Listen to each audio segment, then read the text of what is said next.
Hey guys, it's your boy JK Debates. And before any of you even say anything, yes, I know, this was supposed to be a Gojo versus Sukuna video, since that's the video I promised to upload like weeks ago. But due to how complex that topic is, and how busy I am right now, I just can't make the video at the moment. So just so I can give you guys some content, I decided to cover a more simpler and easier topic. Gojo versus the Uppermoons. To help me on this video, I have my little bro Axiom, and he's gonna be covering the Gojo portion of this video. But yeah, before we get into things, please remember to smash that like button, subscribe, and turn on post notifications. But yeah, without further ado, let's get straight into this. Well, hello once again. It's me Axiom, and today I'll be power scaling Gojo from Jujutsu Kaisen, and my weird ass friend here named JK Debates is gonna scale Demon Slayer for you guys basically. So yeah, let's just start with Gojo on this one then. Alright, so Gojo is known as the pinnacle of sorcery in the JJK verse, roughly due to because of his inherent and given ability, that being infinity in the six eyes. Though I'm obviously referencing the modern era, not including Sukuna here. As of now, we'll be going over Gojo's AP, speed, hacks, and win cons. So let's start with AP. AP is basically the amount of potency an attack can give. As for Gojo, on where he scales at, let's compare him to other characters with feats. This one in particular.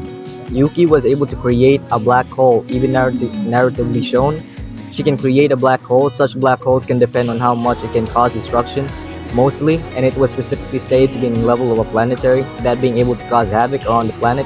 It's pretty common knowledge Gojo is above Yuki. I mean, I'm pretty sure every JJK fan that watches JJK know this by now. This normally is what should be the highest feat, but there is one more thing actually. Mahoraga, who supposedly one-shot a perfect sphere from Yuzu. A perfect sphere is defined as something that has infinite regression and is considered impossible to exist in our external reality. And it's even explained in JJK to imply the same principles of the concept, which then denotes to be the same implications. So Mahoraga scaling to it could scale him to universal, in which Gojo is above him, though this may be a bit more inconsistent and can still be debunked other than the planetary scale earlier ago, which I already provided. For now, let's stick with planetary Gojo since it's basically more consistent. For speed, he was able to move on Prison Realm, which was stated to have no concept of physical time, sorry.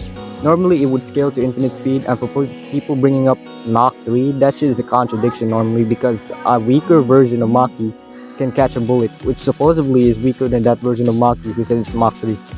Alright, for hacks and win cons, it's pretty simple. Domain expansion, Infinite Void.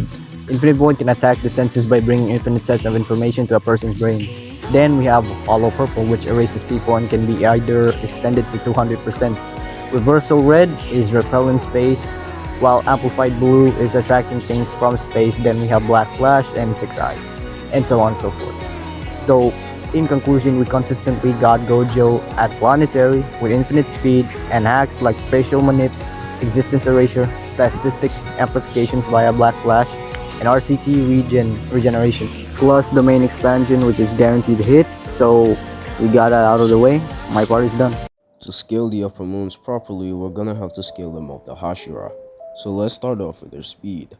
Now, even Demon Slayers who are not Hashiras are capable of reacting to lightning-based attacks, and with some of these lower-level Demon Slayers being able to move at lightning speeds. And Hashiras are able to completely perception blitz these Demon Slayers, which have been calced to at least high hypersonic. And these Hashiras are the same ones that get turned into donuts by the Uppermoons. So we can comfortably say that the Uppermoons are at least high hypersonic. As for their AP, they should logically be above Demon Slayers who are capable of destroying buildings, as these same Demon Slayers are outranked in terms of power by the Hashira. And we know that the Uppermoons are far stronger than said Hashira.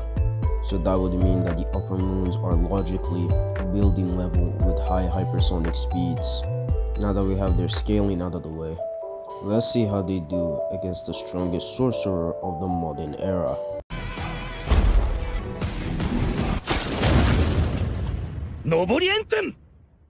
If it isn't obvious to anyone that doesn't have a, brain, even if I was to put all the Uppermoons up against Gojo, he would still absolutely destroy them.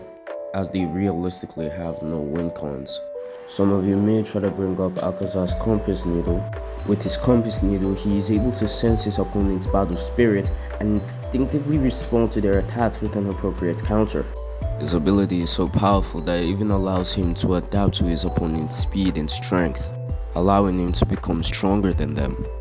But this is useless against Gojo, as even if Gojo was to for some reason wanna fight Akaza hand to hand, Gojo would probably be able to see through Akaza's techniques due to his 6 eyes, as the 6 eyes have been shown to analyze techniques just upon seeing them.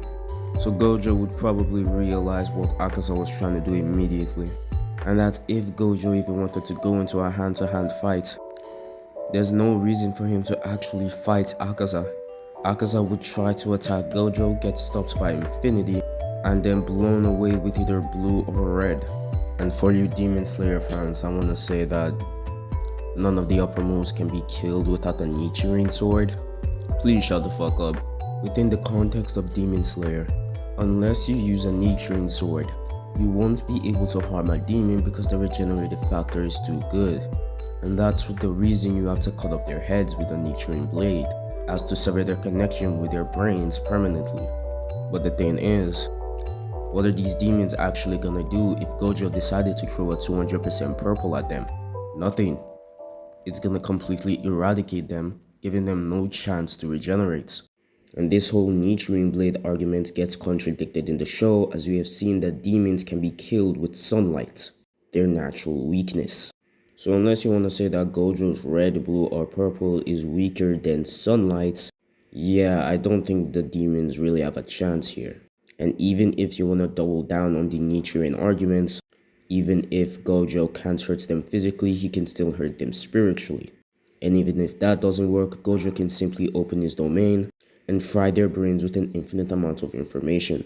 Even if they survive, they will be stunned, and Gojo can just wait until daytime for them to, die. So the Uppermoons really have no win cons in this battle. So the winner is Gojo Satoru, obviously. So yeah, it's been your boy JK Debates. If you enjoyed this video, please smash that like button, subscribe, and turn on post notifications. Go subscribe to my boy Axiom, as without him I definitely would have not made this video. And if you're watching this on Axiom's channel, just come over to my channel, subscribe. I make way better content than Axiom, obviously. But yeah, until next time, keep it fizzy.